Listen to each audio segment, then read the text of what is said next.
Ngayong araw ay susubukan natin tawarin ang malawak na karagatan gamit ang barko.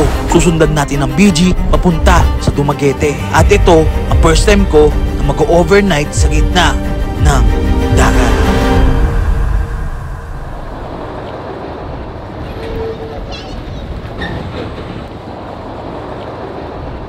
Boy, Dumaguete. Wala pa tayo, nasa Manila pa tayo. Ngayong araw mga bad, pumunta tayong Dumaguete, nagamit lang ang barko. Titignan natin kung gaano nga ba kaganda kapag nagbarko papuntang Dumaguete. Actually, first time namin magbabarko. Boy, sila may flight. Tayo, May float. tara mga bad, samahan nyo kami sa journey namin papuntang Dumaguete. Let's go! Grabe yung pinasok natin at sobrang daming tao. Yung iba makikita mo dito, mga tulog, mga nakahiga. Siguro matagal na nag-aantayan dito. Kasi diba, daan yung ilang bagyo ba? Ganito pala kapag sasakay ka ng barko, sobrang daming mga tao. Pero wala tayong magagawa. Mas pinili natin magbarko eh. Kaya ang ginawa muna namin ay nag-antay na nag-antay na nag-antay. Tinatawagan ng pansin ng mga pasahero ng Togo Travel patong Dumaguete ay pinagbibigay alam po namin na maaantala ang ating pag-alis dahil sa operasyonal na pangangailangan. It's already 5:33 in the morning. Tagal na namin nag-aantay dito almost 4 hours. Wala tayong magagawa kundi magantay lang.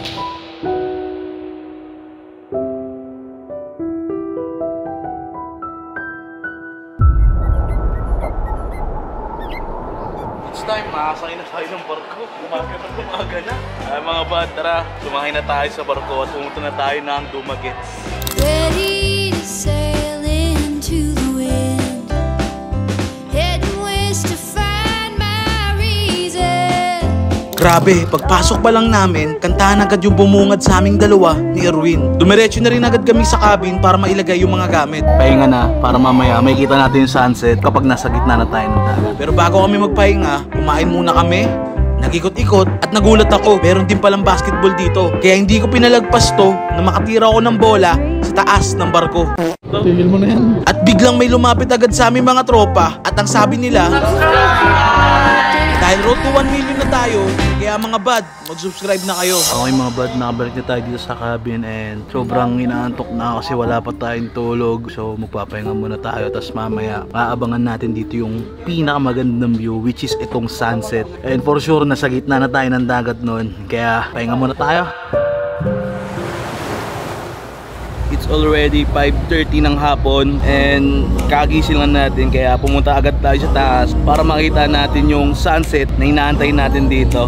And actually napakadaming tao dito sa barko. Talagang hindi ka mo boring, lalo na sa baba kasi may karaoke doon. Napakaganda ng view dito. And for sure sila Bon, nandoon na sila sa Dumaguete kasi naka-airplane sila. And yung biyahe natin is 24 hours. Alas 5 tayo makakarating doon ng hapon sa Dumaguete. Talagang in-experience namin to ni Erwin. Once in the lifetime lang to. At the same time, puro na lang kami airplane eh. Problema lang talaga pag mag-roro kayo is sobrang hassle. Umabot din sa punto na sobrang daming delay. Pero it's all good. At least nandito na tayo. Habang nabubuhay tayo, enjoy lang natin yung moment. Gawin na natin ang gawin yung mga gusto natin gawin kasi hindi natin alam yung buhay, di ba? Life is too short. Baka bukas hindi na natin magawa yung gusto natin gawin. At least ito, di ba, mga bad, na experience natin at kasama ko kayo. Napalubog na rin yung gabi.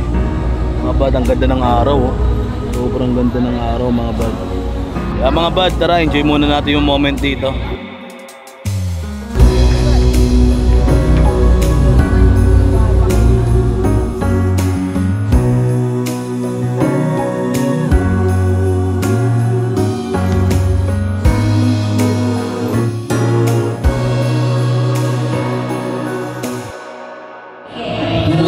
Pala dito sa barko paggabi, talagang kantaan, inuman, tayahan, grabe sobrang solid dito. Ayun, may kumakanta doon, duet to. Kaya ganito pala dito sa barko, no, kapag gabi, merong party talaga. First time ko nga. First time ko lang din, first time ko lang din. Si para tayo na sa ano, resto bar. Natawag ko tong night in the ship.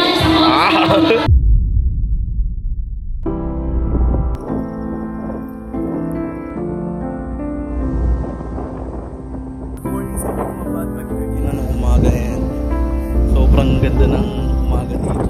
Alam nyo mga bad, hindi ko akalain na may experience ko yung mga ganito, na makakapunta ako sa iba't ibang lugar, sa mga iba't ibang probinsya na tawid dagat. And sobrang lupit lang, no? Ibang klase talaga pag si Lord na yung nagtrabaho sa'yo. Hindi ko ito magagawa kundi dahil talaga sa Kanya. Baka mali nyo kayo rin, di ba?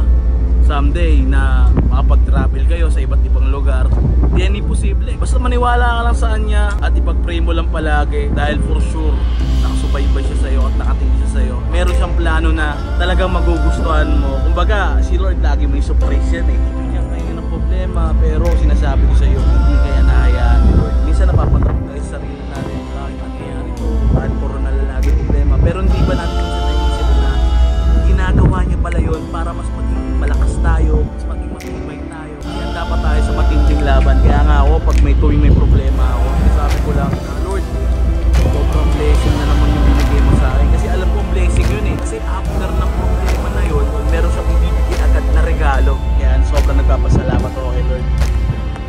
Praise God. I love you. Good afternoon, valet guests. In a very short while, we'll be arriving at the port of Dumaguete City. Sa wakas, boy, makakalabag na tayo sa lupa. Para tayong nakulong eh, ng isang araw. Isang araw, no? Excited na makatapak ulit sa lupa. Boy, kapag baba natin at nakarating na tayo dun sa bahay, alam mo na ang misyon, maglabas ng sama ng loob. Okay mga bud, it's raining. Makakaapak na tayo sa lupa. Unang apak sa lupa. Welcome to Dumaguete City. Tara na, natatay na ako. Grabe si Kuya, tututin pa yun, no? Geng-geng, no? I can't wrestle with my angels, and they got a blue heel on my throat. And I'm wandering through Wichita, down my salvation. Okay mga bad, nandito na tayo sa bahay ng kamag-anak ni ate. Ngayon, pupuntahan na natin sila Bon at sasabihin natin sa kanila kung ano ba yung naging experience natin dito. Kutsa double gate. Double gate, oo nga no? Baka hindi pa tayo kila. Andi dito sila, di ba? Tawagan mo kaya si Bon. It's a prank, di na pala dito. Kaya lumipat na pala ng bahay. Boy, sunduin mo na kami, boy. Ano siya, may say please? Say please. Sunduin ko kayo? Oo. Say please. Please. Please, Kuyang Pogi. Gano'n. Please, Kuyang Pogi. O, nandun. Madami mo naman gusto. Bilis na, boy. Pagod na kami. Boy, 26 hours na ako hindi tumatae. Bakit naman? Baka na siya doon eh. Sige, sunduin ko kayo ng motor ah.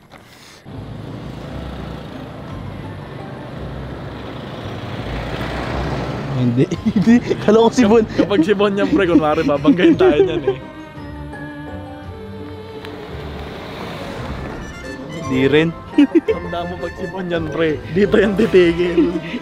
Sa atin. Si Bon nga gago. Gagawin siya nga. Sabi ko sa'yo. Sa GC. Ang kulit mo, boy. Sarap mong kotongan, alam mo yun? Kulit mo. Bawal mo bawo dito. Lo, lakas ang trip mo.